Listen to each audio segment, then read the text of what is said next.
Well, there you go. Again, it's just one of those occasions where I just wanted to whip out my phone and just say, what a shit performance. Man United 1, Chelsea 3. FA Cup final this year at the end of August will be Chelsea versus Arsenal, and I, like the meme, am effing fuming. Mega effing fuming. Oh my god, you can only find a joke in it because that was awful. That was a terrible performance. I feel like I'm staying as calm as I can right now because honestly, if I didn't keep myself calm, you'd have seen my lamp just in front of me here going back to this side of the room from there. I'd have been throwing it across the room. That was awful. That was shit. That was absolutely awful. Absolutely terrible performance. It all started with the formation. That formation was awful. Absolutely awful. We played 3-5-2 with the three centre-backs, Maguire, Lindelof and Bailly. That is not our formation. We don't play a 3-5-2. Why did we change the formation? I don't get that. That's a tactical failure by Ole Gunnar Solskjaer. Bailly, I send you all my wishes, bro. That looked a terrible injury. I hope it's not as serious as it looked because that looked awful. That looked like an awful injury, so I send you my congratulations and my best wishes. I hope you get better soon, pal. There are some average performers in that team. The guy responsible for 2 of Chelsea's goals, David overpriced De Gea. Paid about £300,000 to make mistakes. Absolutely terrible. And I'll say this now and I'll say it again. I want Dean Henderson as number 1 keeper next season. David De Gea, be backup to Dean Henderson and learn not to make a fucking mistake. Because if you don't make mistakes, you're a better keeper. You need to be consistent. But no, just every odd couple of games just makes a mistake and then he goes on a run where he just makes mistakes. And it worries me. It absolutely worries me. Going into the game against West Ham and then the game against Leicester and then the Europa League. It gets me frustrated and it gets me blood boiling. Someone at Man United tell De Gea, fix up or you're getting replaced by Dean Henderson and Sergio Romero next season. That's another thing. Why didn't Romero play like usual in the Cup? Why didn't Romero get game time? Oh, because it's, we need to play De Gea. He's our number 1 keeper. I don't care if it's the FA Cup. We need to not save him for the Premier League. That's more important, according to many fans. The FA Cup's irrelevant to the Europa League and the Premier League. Yes, in some cases you may be right. But De Gea just shouldn't play in the Cup. That is Romero's job. Unless you get to the final and more fixtures are out the way and more rest time is available, you play Romero until that point. I think Romero should have started. De Gea, piss poor. Get out. I could pick on many other players today. Many other players. Bruno, his work rate was great, but apart from a few passes, what else did he do? He was one of our better players and he was average today. Pogba gave away fouls. Dan James did a little bit of running here and there, but again, an average performance. Harry Maguire. Harry Maguire. I said to you guys, he is an £80 million oil tanker. He's got a turning circle like a fucking oil tanker. He is overpaid. We overpaid for an overhyped defender. He scores an own goal. He makes defensive mistakes. I feel sorry for him for the clash of heads, but that's all I feel sorry for him for because he's not good enough. Not good enough for this club. Again, Bailly, I feel so sorry for him because he was the best defender we had today. Lindelof, again, average. Matic, probably, along with Bruno, the best midfielder on that pitch, but that's saying something because as soon as Fred is on the pitch, the class in the squad has degraded with Fred on that pitch. I would rather have my dog Fred play, let alone the fucking Fred player. My dog could do better and he's on the verge of death. Fred, the player, is bang average, And Greenwood, again, chance at the end, but, could have passed it instead. Again, bang average performance again. Half an hour to go and we make 2 subs. Who do we bring on? The 2 players that played average the last couple of games. Pogba and Greenwood. And again, they're both average. We played probably without Luke Shaw, who we missed. We missed for sure. Apart from Luke Shaw, we played our best 11 for the last half an hour and we still didn't do jack shit. What does that tell you? What's that tell you? Oh, I'll tell you what it is. Because we've got a few good players in there that I know can perform well, like Martial, like Bruno, like Pogba at times, Matic. You know, I've got players in there that can play so much better than other players. And our bench is not as good as our first team. And we need to be one of those big clubs that has a bench that's just as good as the first team. But who can make that happen? The freaking saving money prats, the Glazers, who don't spend money to improve the squad. They overpay for overhyped players just to get the player. If we want the player, we overpay. And then the people that are actually decent, we lose out on. We lose out on those players. You know, Jude Bellingham. What? If Pogba wasn't playing, he'd be perfect for that midfield with Bruno.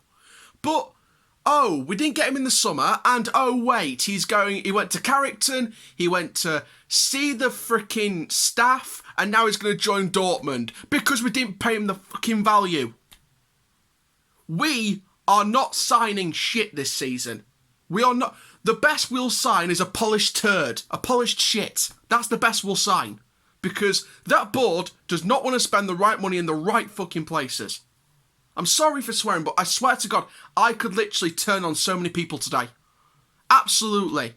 Am I worried for the last 2 games of the season? Yes, I am. Am I worried about the future of the Europa League competition this season? Yes, I am.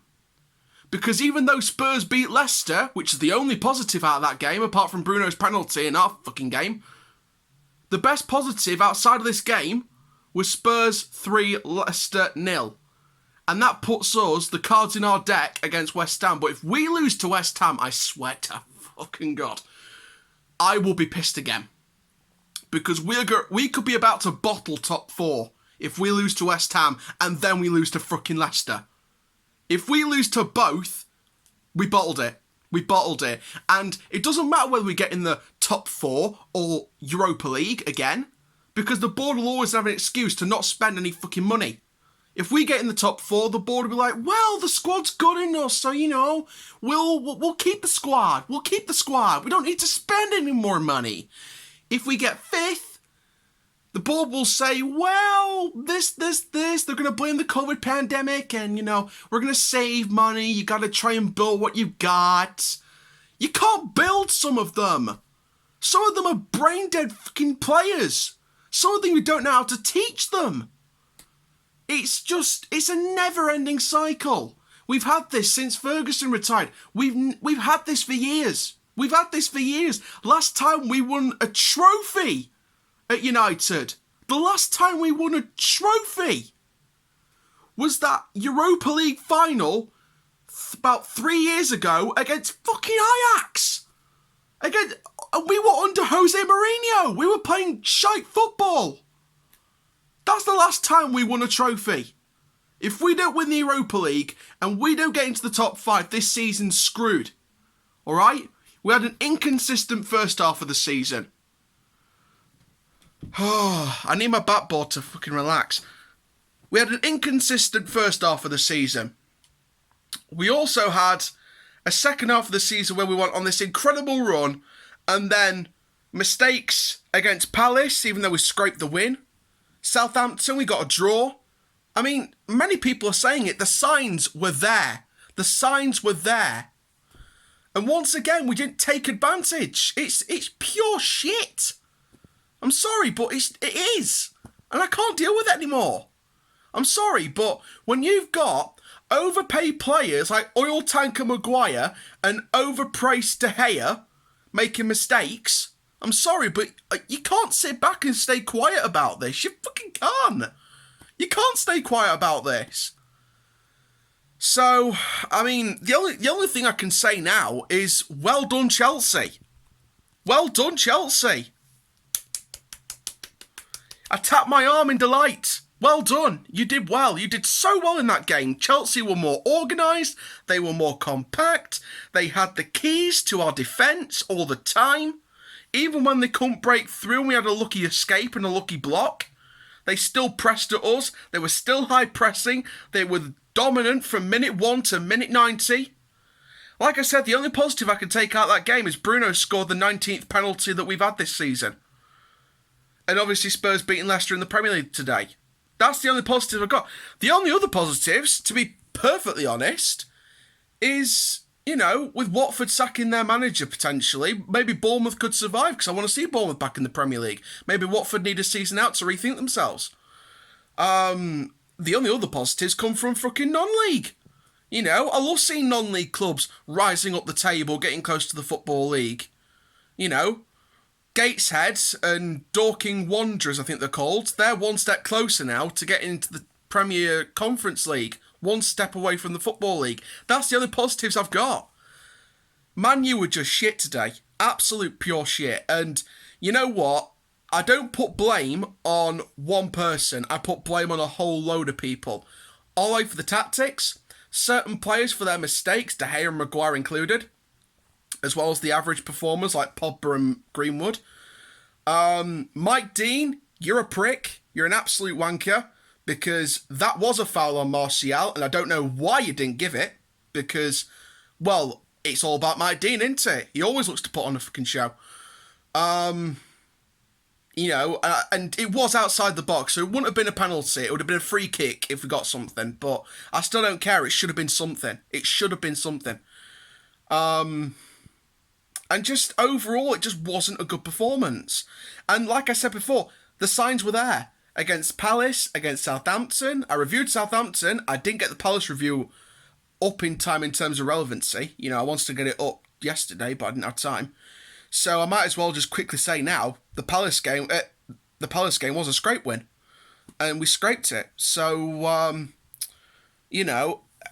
we've got West Ham next. We've got West Ham. We've got Leicester in the Premier League, and then in the Europa League, we've got the second leg against Lask. If we keep performing out of form, Lask are going to fucking turn it around. They're going to turn it around, and they could probably beat us on aggregate if we're not careful. Because Lask will want to go forward, and they want to prove themselves. So, we've got 3 hard games in front of us. 3 hard games. West Ham, Leicester, Lask.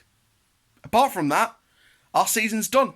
Our season's done. And if we don't win the Europa League, and we get into the Europa League again next season, and the board don't spend money, apart from player performances and manager tactics, there's only one way you can look, and that's the owners that don't do shit for this football club. Right, I think I've ranted enough. Thank you guys for watching. Please like, comment, subscribe. My name is the CHAL. Goodbye. I'm pissed. I'm just pissed.